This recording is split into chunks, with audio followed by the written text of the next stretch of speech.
Do you have some more people in this room coming in? Okay. What are you doing? Oh, gotcha. All right.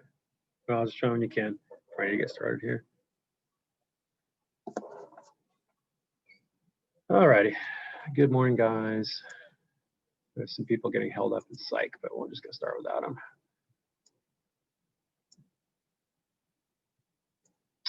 All right, routine stuff. Grammar lesson 12 is posted. Need to finish that by Thursday night. And you know what? That's the end of parts of speech. We have a little test on parts of speech next week. Vocab sections 1 through 4. Lesson 4 should be completed and turned in by tomorrow night. It's Wednesday night. All right, so AP Classroom, we had this practice we did yesterday. We had people commenting to me that they're intimidated by doing these multiple choice things on poetry. It can be hard, and the scores pretty much floated around that 2/3 level like they usually do. But let's take a look at that real fast here. You guys see that?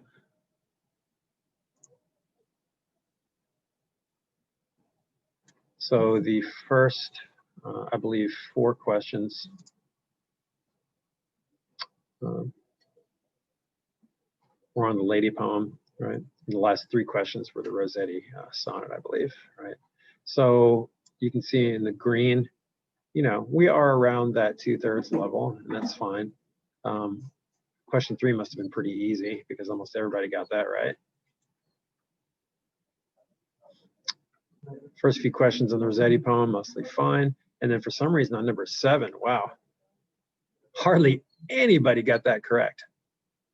I almost have to look at that and make sure it's not a bad question. I don't really go over these in class because as you've seen, you're provided with explanations at the bottoms of those questions. Okay, we got people coming in.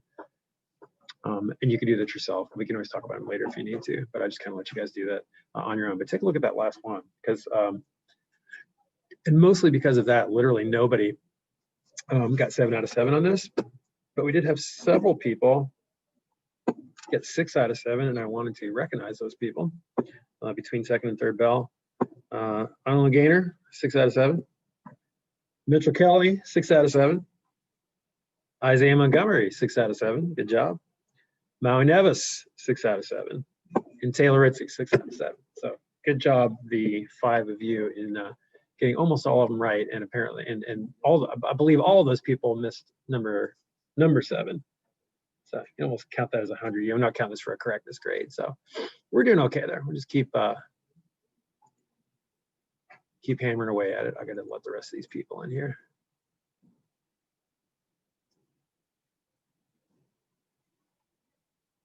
Okay, those of you who just came in, I'm showing the results of the practice from yesterday. And we were noticing that number 7 was apparently those 3 people know something the rest of you don't. Maybe that's it. All right, so we're going to move on from there. Let's, I'm going to stay on the AP Classroom page and just kind of pop over to the Unit 2 unit guide. So as you can see from on the front here, the next thing we're going on to now that we've done character and plot structure and contrasts, part of this here is explain the function of word choice, imagery, and symbols. So we're going to quickly look at a chapter over the next couple of days. First, it's chapter 3 in the Perrine book. You can go ahead and maybe get that handy. And the chapter is called Denotation and Connotation, but that is essentially a chapter on word choice, right? Because denotation and connotation are about the meanings, either the implied or the literal meanings of words. Let's take a look at those actual goals real fast here, though. And of course, you'll be doing a couple of videos on that, which I have posted on the agenda.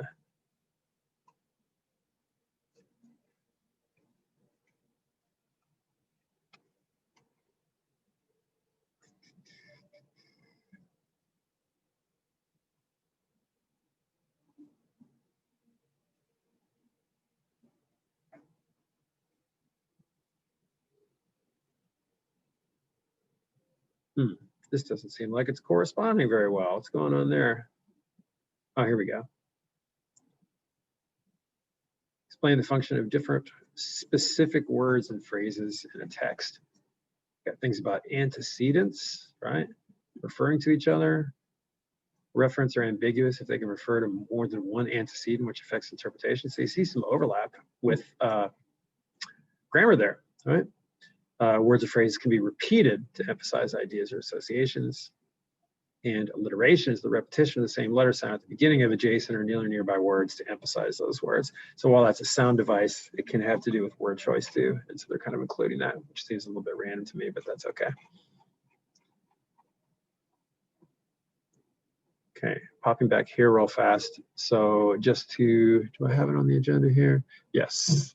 Okay, so we look at the next goals. I want you to watch and take notes on the next two videos on explaining the function of word choice, imagery, and symbols.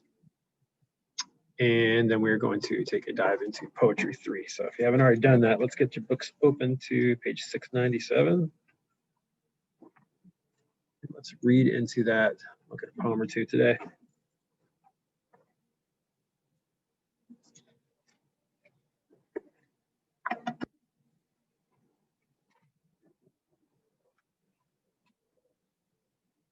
See who else has arrived here. Mitchell, Adam.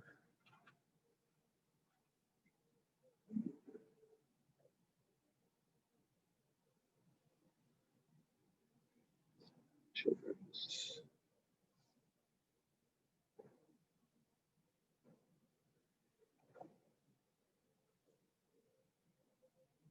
Okay, 697, everybody there? So primary, I'll read a little bit here, maybe I can get you guys to chime in a little bit. So primary distinction between the practical use of language and the literary use that we keep talking about in literature, especially in poetry, is a fuller use made of individual words, really, really, really carefully chosen words, right? Much more so even poetry than prose literature. To understand this, we need to examine the composition of a word. So the average word has three component parts: sound, denotation, and connotation. I guess we're going to include alliteration in this chapter. It begins as a combination of tones and noises uttered by the lips, tongue, and throat, for which written word is a notation, but it differs from the musical tone or noise in that it has meaning attached to it. I thought about these things. The basic part of this meaning is its denotation or denotations. If you get denotation and connotation mixed up, just remember D is for dictionary, okay? The dictionary meaning or meanings of the word. Beyond its denotations, a word may also have, and usually has, connotations. The connotations are what it suggests beyond what it expresses in its overtones of meaning. It acquires those connotations from its past history and associations and from the way, the circumstances in which it has been used, okay? So a word gets associated with certain types of experiences, certain types of people, certain types of politics, religion, historical incidents, anything like that, right? The word home, for instance, by denotation means only a place where one lives, but by connotation, it suggests security, love, comfort, family, or for some people, it may represent a negative opposite of those things, right? A lack of security, insecurity, depends on where you come from, right? So words have different connotations for different people, depending on your life experience. The words childlike and childish both mean characteristics of child, but childlike suggests, as in connotes, that's the denotes and connotes are the verb forms of connotation and denotation. If you can use those in an essay, if you're talking about diction, and you say a certain word connotes overtones of insecurity or something like that, that would be awesome. But childlike suggests meekness, innocence, and wide-eyed wonder, where childish suggests pettiness, willfulness, and temper tantrums. We don't always know where that comes from, but you can kind of hear the different emotional overtones and suggestions and implications of those words, right? That's connotations. If we list the names of different coins, nickel, peso, euro, sen, doubloon, the word doubloon to 4 out of 5 readers immediately will suggest arg, all right? Pirates. Though dictionary definition includes nothing about pirates. A perfect example of connotation. So it's very important in poetry, for it is one of the means by which poets can concentrate what I call compress meaning into a small space, say more in fewer words. So consider, for instance, the following short poem. I'll let you read that silently for a couple minutes. Take a look at it, remembering all your strategies.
There are a lot of poems by Emily Dickinson in this book, and one of the reasons for that is that she is, you know, one of the absolute pause breakfast.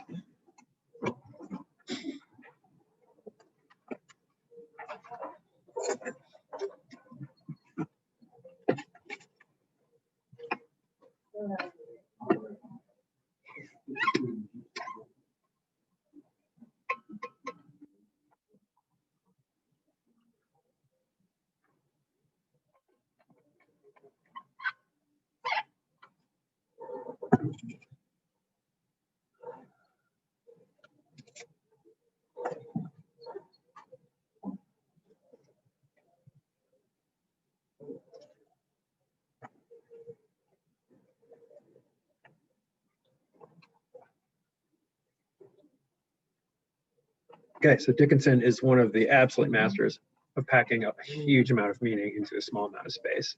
And as we talked about, that's one of the primary characteristics of poetry in general, how it differs from prose, right? So let's ask ourselves those questions. Who's the speaker here? Is the speaker any particular person or character or anything like that? Is there anything significant about the speaker here? Or do you just kind of assume it's the poet? Probably just kind of assume it's the poet, right? It's someone who likes books, that's all we know. What's the occasion?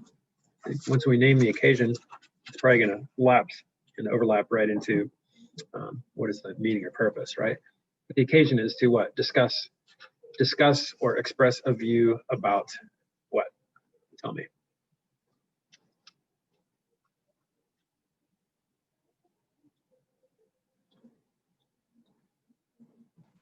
Is it about books? Make some kind of statement about it. Can you generalize her overall thought? Like what? You're right. She's saying like what like your social status is. A book can be used to like take your imagination somewhere without like anybody stopping you. Good. Very well put, man. Yeah, without much trouble, regardless of social class, a book, in a sense, can take you to imaginative places and times far away or maybe long ago, right? That's pretty much what we're getting at. All right, good. Poem considers the power of a book or poetry to take us away from our immediate surroundings into the world of imagination. And to do this, it compares literature to various means of transportation: a boat, a team of horses, wheeled land vehicles. But the poet has been careful to choose kinds of transportation names for them that have romantic connotations. Romantic connotations. In other words, things that sound adventurous, right? Frigate suggests exploration, adventure. Coursers, which is another name for horses, beauty, spirit, and speed. Chariot, right? Rather than just a wagon, right? Speed and the ability to go through air on Will's land. I'm kind of skipping past that example there. How much the meaning of the poem comes from the selection of vehicles and words is apparent if we substitute cruise ship for frigate, horses for coursers, and bus for chariot. What happens to the overall sound of the poem if it said cruise ship, horses, and bus? How would that affect the whole sound of the poem? The feel of the poem. I feel like there's no emotion in it. I don't know, like it doesn't give you anything else. It just tells you what it is. Like, okay, what is it? Like, how does it make you feel? Or what is like the tone of it? Or like, no. Sounds more factual, right? It's less art, it's less emotion, less feeling, less adventure, less romanticism, all the things that books do, right? Are implied and suggested and felt by the actual word choices in the poem. Okay. We don't need to go through all the questions for this. It has more examples of miles for lands, cheap for frugal, right? It sounds kind of more, it has more negative connotations. But then it also kind of asks about, does this account appropriate to all kinds of poetry or just certain kinds? That is, Wilfred Owen's Dulce et decorum est. That one in particular we've read, right? That is the one about the gas mask and the guy choking to death. Does that still, does Emily Dickinson's thought on books and poetry still apply to a poem like that? If it's ugly, negative in a sense? Still does, right? Not all adventures are all good, right? And I think that poem certainly takes me straight to World War I in some horrible foggy place where a bunch of people are dying and a guy inhales a bunch of mustard gas. I don't want to go there, but when I read that, I do, and it makes me think. So I think it still applies, Okay, can I get someone to read on just past that, just a word?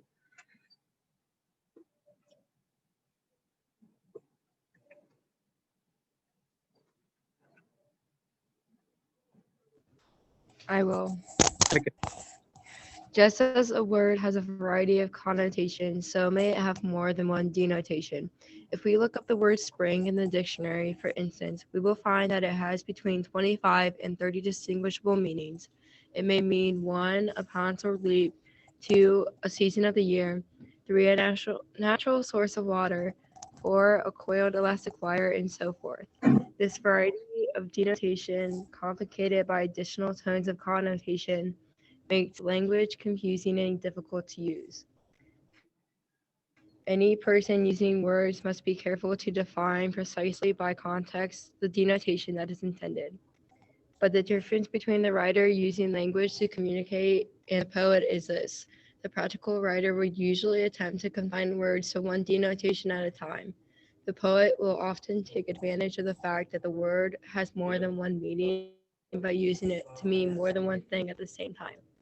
Thus, when Edith Sitwell in one of her poems writes, "This is the time of the wild spring and the mating of the tigers," she uses the word spring to denote both a season of the year and a sudden leap. Okay, pause for just a sec there. So not only can words have various connotations depending on where they're used, sometimes individual words can have multiple denotations that might be purposefully suggested by the context of the word, right? Can you think of an example of that from Is My Team Plowing?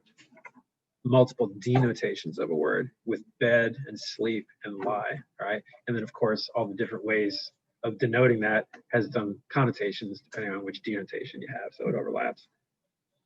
I'll read on from there. Thanks, Ashley. The two denotations of spring are also appropriately possessed in contrasting connotations. The spring is positive in its implications, whereas a sudden leap in a line that includes tigers may connote, that is, suggest, pouncing with beasts of prey. Similarly, in mirror, the word swallow in line 2 denotes both accepting without question or consuming without devouring, and so connotes both the inability to think and obliteration or destruction. One of the biggest problems when people try to discuss diction in a poem is they don't isolate individual words. They just say there's this kind of diction and then bring up like whole phrases or lines, and you don't isolate words. So you want to isolate words and you want to talk really specifically about denotation and connotation, if not sound also, because that contributes also. But right now we're talking about denotation and connotation. Okay, we're gonna have some work tonight, folks. We got those 2 videos. Now those don't take long. That's just like 5-7 minutes of note taking each. But I'm gonna ask you to look at and do the questions for the next 2 poems in this chapter, and then I'll kind of lay off a little bit as the vocab and grammar kick in for the next couple of days. Okay, so you have When My Love Swears That She Is Made of Truth. Now this is the first time we've actually looked at one of Shakespeare's sonnets in depth in class.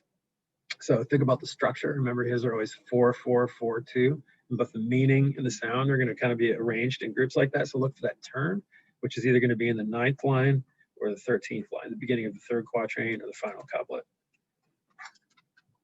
And then Pathity of Manners, reading through to that, which is a little bit of a longer poem from 1931. Questions on each. I will put that up on Classroom so you don't forget about it. So 2 videos, 2 poems. Okay. Do the videos first because that'll kind of feed your knowledge a little bit more in addition to the chapter information. Probably help you out. And I think that's it. And always, even though we're not breaking into breakout rooms right now, I always welcome you, especially with any kind of homework like this, to work together. Have your own meets, talk through it. Or if you're in a cohort together, then talk through it. If you're at home, hook up with someone on a Google Meet or your own Zoom or anything. I don't know whether you guys ever do that, but you're of course welcome to. And I think it's actually even better. So, okay, all good. See you tomorrow.